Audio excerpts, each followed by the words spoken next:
الحمد للہ رب العالمین والصلاة والسلام علی اشرف الانبیاء والمرسلین وعلی آلہ واصحابہ اجمعین۔ قال اللہ تعالی وتبارک فی القرآن المجید والفرقان الحمید۔ بسم اللہ الرحمن الرحیم۔ والضحیٰ واللیل اذا سجی، صدق اللہ مولانا العظیم وصدق رسولہ النبی الکریم الرؤوف الرحیم۔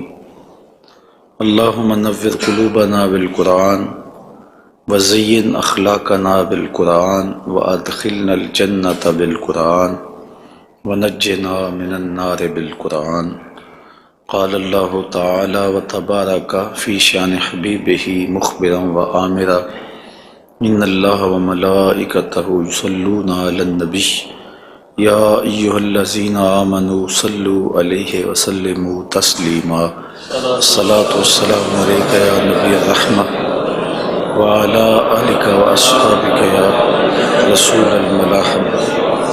الصلاۃ والسلام علیک یا رسول اللہ وعلی آلک واصحابک یا محبوب رب العالمین۔ تمام حمد و ثنا، تعریف و توصیف اللہ جل مجدہ الکریم کی ذات بابرکات کے لیے، جو خالق کائنات بھی ہے اور مالک شاشہات بھی۔ اللہ جل وعلا کی حمد و ثنا کے بعد رسول رحمت، شفیع معظم، نبی محتشم، اللہ کے پیارے، امت کے سہارے، رب کے محبوب، دانائے غیوب، مالک رقاب امم، فخر عرب و عجم، والی کون و مکان، سیاہ لا مکان، سید انس و جاں، سرور لالا رخاں، نیر تاباں، سر نشین مہوشاں، ماہ خوباں، شہنشاہ حسینہ، تتمہ دوراں، سرخیل زہرہ جمالاں، جلوہ صبح ازل، نور ذات لم یزل، باعث تکوین عالم، فخر آدم و بنی آدم، نیر بطحا، رازدار ما اوہا، شاہد ما طغا، صاحب علم نشرہ، معصوم آمنہ احمد مجتبیٰ، حضرت محمد مصطفیٰ صلی اللہ علیہ وآلہ وسلم کے حضور ناز میں اپنی عقیدتوں، ارادتوں اور محبتوں کا خراج پیش کرنے کے بعد، عالی مرتبت محتشم سامعین، السلام علیکم ورحمۃ اللہ وبرکاتہ۔ ماہ نور ربیع الاول اپنی تمام تر رعنائیوں کے ساتھ جلوہ گر ہوا جا رہا ہے، اور ہم حضور نبی رحمت صلی اللہ علیہ وآلہ وسلم کے شمائل پر کچھ باتیں آپ کے سامنے رکھنا چاہ رہے ہیں۔ اللہ تعالی کلمات حق زبان پہ جاری فرمائے، اور حضور کے جمال جہاں آرا کی برکتوں سے ہماری روحوں میں نکھار پیدا فرمائے۔ علماء نے لکھا ہے کہ حضور کے حلیہ شریف کو بیان کرنے سے دلوں میں حضور کی محبت پیدا ہوتی ہے، اور سننے والوں کو، بیان کرنے والوں کو حضور کا پیار ملتا ہے، حضور کی محبت ملتی ہے، اور اس کی برکت سے حضور کے دیدار کی دولت بیدار بھی نصیب ہو جاتی ہے۔ ہماری آرزو ہے کہ ہم آقا و مولا حضور ختم المرتبت صلی اللہ علیہ وآلہ وسلم کے شمائل کا درس سنیں، بیان کریں، ہماری بھی قسمت جاگے، زندگی میں وہ شب بھی آئے کہ آنکھیں بند ہوں اور مقدر جاگ اٹھے، اور میں سو جاؤں یا مصطفیٰ کہتے کہتے، کھلے آنکھ صلی علی کہتے کہتے۔ باقی جہاں تک حضور کے شمائل کو بیان کرنے کا حق ہے، وہ کوئی بھی نہیں کر سکتا۔ ہم تو 14 صدیوں کے فاصلے پہ ہیں۔ جن لوگوں نے حضور کو دیکھا، وہ بھی حضور علیہ السلام کا حلیہ بیان کرنے سے اپنے آپ کو قاصر سمجھتے ہیں۔ فرماتے ہیں ہمارے میں طاقت نہیں کہ ہم حضور کا حلیہ بیان فرمائیں۔ چند اصحاب نے حضور کا حلیہ بیان کیا، بلکہ صحابہ ایک دوسرے سے پوچھتے تھے حضور کیسے تھے؟ میاں تم نے نہیں دیکھا؟ کہا دیکھ کر بھی نہیں دیکھا۔ ہمت ہی نہیں تھی کہ حضور کے جمال جہاں آرا کو آنکھ بھر کے دیکھ سکیں۔ جن لوگوں نے حضور کا حلیہ بیان کیا ہے یہ وہ لوگ ہیں جنہوں نے یا تو حضور کو بچپن میں دیکھا ہے یا بہت قریب رہے ہیں اور حضور کو سوئے ہوئے دیکھا ہے، تو وہ حضور کا حلیہ بیان فرماتے ہیں۔ حضرت حسان بن ثابت رضی اللہ تعالی عنہ حضور کا حلیہ بیان فرماتے ہیں، کہتے ہیں کہ میں جو حضور کے شمائل کو تمہارے سامنے رکھتا ہوں تو اس کی وجہ یہ ہے کہ مجھے حضور کو دیکھنے کا ایک طریقہ آ گیا تھا، اور وہ یہ کہ فلما نظرت الی انوارہ فودعت کفی علی عینی خوفا من ذہاب بصری، تو میں اپنی آنکھوں پہ انگلیاں رکھ کے انگلیوں کی اوٹ سے حضور کے چہرے کو دیکھتا تھا کہ حضور کے جلووں کی چمک سے میری آنکھوں کی بینائی نہ جاتی رہے۔ یہ کون کہہ رہے ہیں؟ حضرت حسان بن ثابت رضی اللہ تعالی عنہ۔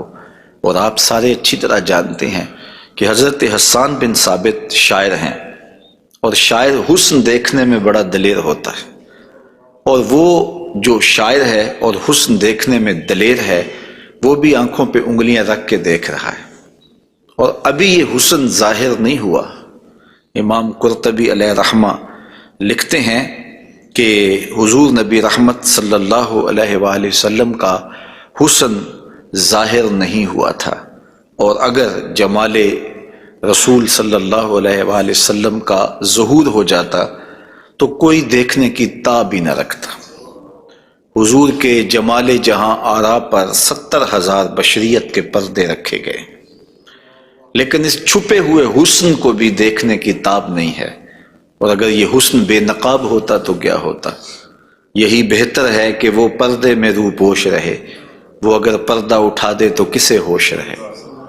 حضرت شاہ ولی اللہ محدث دہلوی علیہ رحمہ نے اپنے والد حضرت شاہ عبد الرحیم محدث دہلوی علیہ رحمہ سے روایت کیا ہے کہ میرے والد شاہ عبد الرحیم خواب میں حضور کی زیارت کی، اور یہ بات آپ اچھی طرح جانتے ہیں کہ جس نے حضور کو خواب میں دیکھا اس نے حضور کو ہی دیکھا۔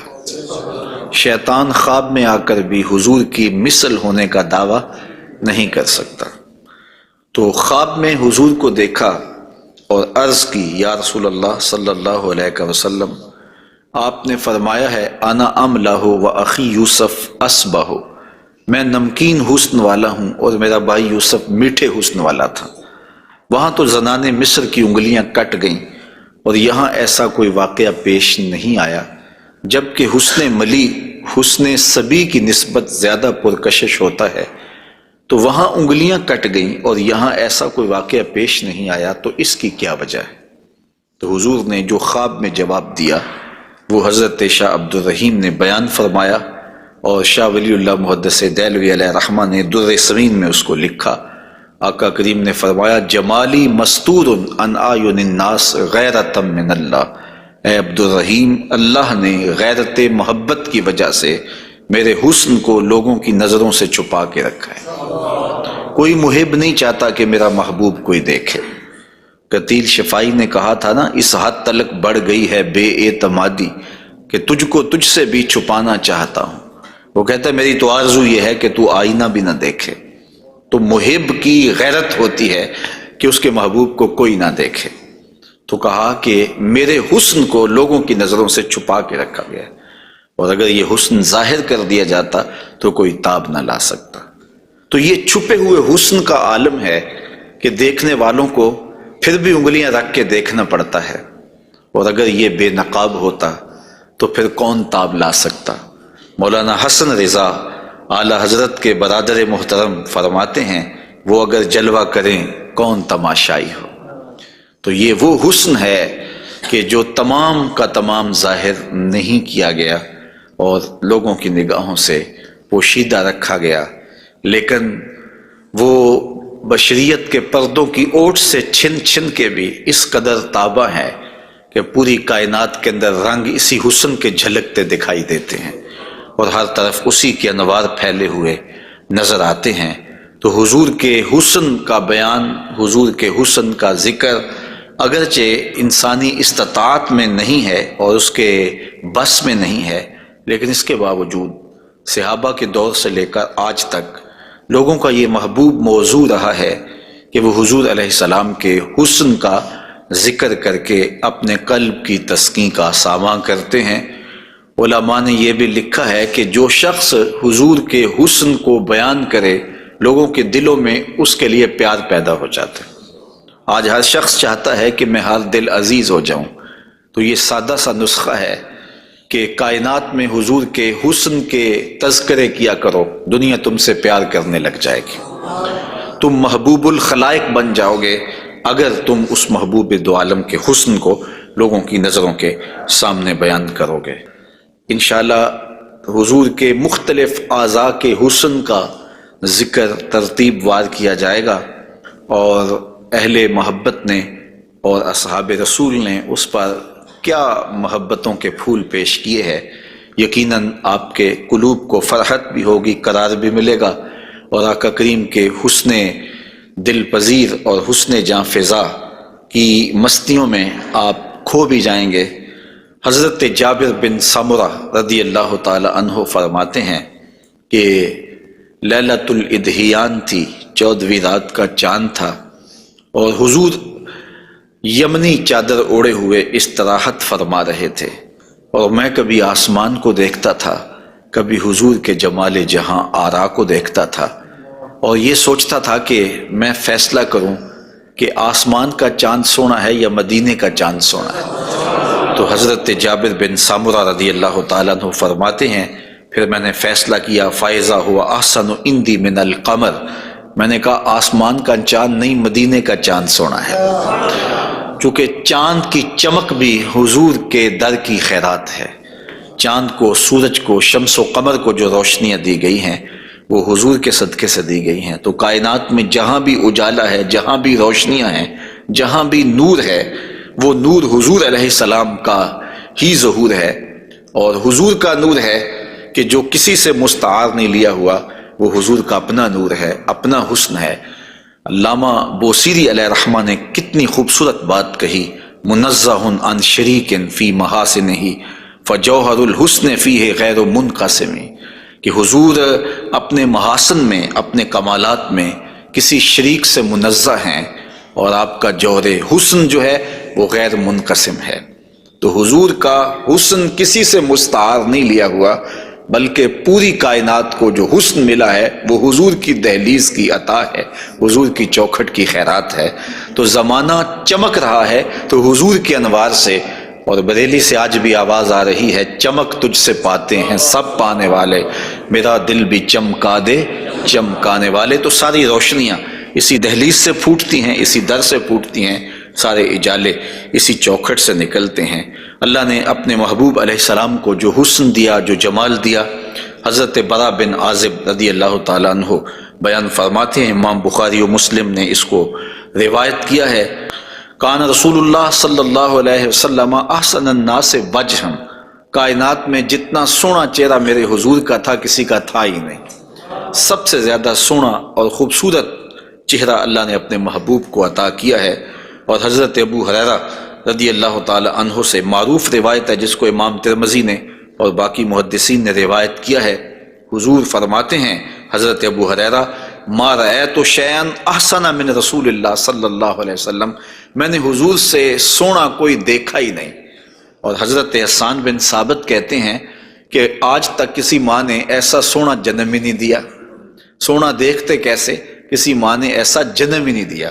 حضرت ابو ہریرہ نے ایک موقع پہ فرمایا کہ کل قمر لیلۃ البدر لم ارا قبلہ ولا بعدہ مثلہ، کیا پوچھتے ہو 14ویں رات کا چمکتا ہوا چاند تھے میرے حضور۔ پھر کہتے ہیں نہیں نہیں نہیں، حضور جیسا نہ پہلے دیکھا ہے نہ بعد میں دیکھا۔ تو حضرت حسان بن ثابت فرماتے دیکھتے کیسے، کسی ماں نے جنم دیا ہوتا تو دیکھتے۔ خدا نے وہ سچائی پن چھڑیا جدے وچ محمد نو ٹالیا سی، حسینہ جمیلہ دا منہ موڑ دیتا، محمد بنا کے قلم توڑ دیتا۔ تو اللہ تعالیٰ نے ایسا پیکر تراشا ہے، ایسی صورت بنائی ہے کہ جس کی مثل کائنات کے اندر نہ کوئی دوسری صورت ہے۔ اور میرے محبوب کے جمال جیسا نہ کوئی دوسرا جمال ہے. تو وہ حسن، وہ جمال، وہ کمال اور وہ شانے اور وہ مراتب رفیع عطا کیے گئے جو انہی کا مقسوم ہے. حضور کا پورا جسم انور اور حضور کا وجود مسعود برکتوں سے مالا مال تھا اور حسن اور جمال کا آئینہ دار تھا. لا یجلس الذباب علی جسدہ، ساری زندگی حضور کے بدن پہ کبھی مکھی نہیں بیٹھی. آقا کریم علیہ الصلوۃ والسلام کے بدن پہ کبھی میل نہیں آیا، حضور کی آنکھوں کے اندر کبھی میل نہیں آیا، حضور کو ساری زندگی بلغم نہیں آئی. آقا کریم کی مبارک بغلیں بے بال تھیں اور بالکل باقی جلد کی طرح سفید تھیں. حضور علیہ السلام کا لعاب شہد سے زیادہ میٹھا تھا اور کستوری سے زیادہ خوشبودار تھا. حضور کے فضلات مبارکہ جو ہے وہ امت کے حق میں پاک ہیں، اور جہاں حضور علیہ السلام قضائے حاجت کے لیے جاتے تو وہاں بعد میں جا کے دیکھا جاتا تو کوئی چیز نظر نہ آتی سوائے کستوری کی خوشبو کے. تو آقا کریم علیہ الصلوۃ والسلام کو کبھی جمائی نہیں آئی، کبھی حالت نیند میں حضور نبی رحمت صلی اللہ علیہ وآلہ وسلم ناپاک نہیں ہوئے، حضور نبی رحمت صلی اللہ علیہ وسلم پر کوئی نجاست نہیں آئی، اور آقا کریم کے بدن کا سایہ بھی نہیں تھا تاکہ زمین کے اوپر حضور کا سایہ نہ گرے. کائنات میں ایسا کون ہو سکتا ہے جیسا آمنہ کا لال تھا. تو وہ حسن دیا گیا، وہ جمال دیا، جس پہلو سے دیکھو حضور بے مثال نظر آتے ہیں اور بے مثل نظر آتے ہیں.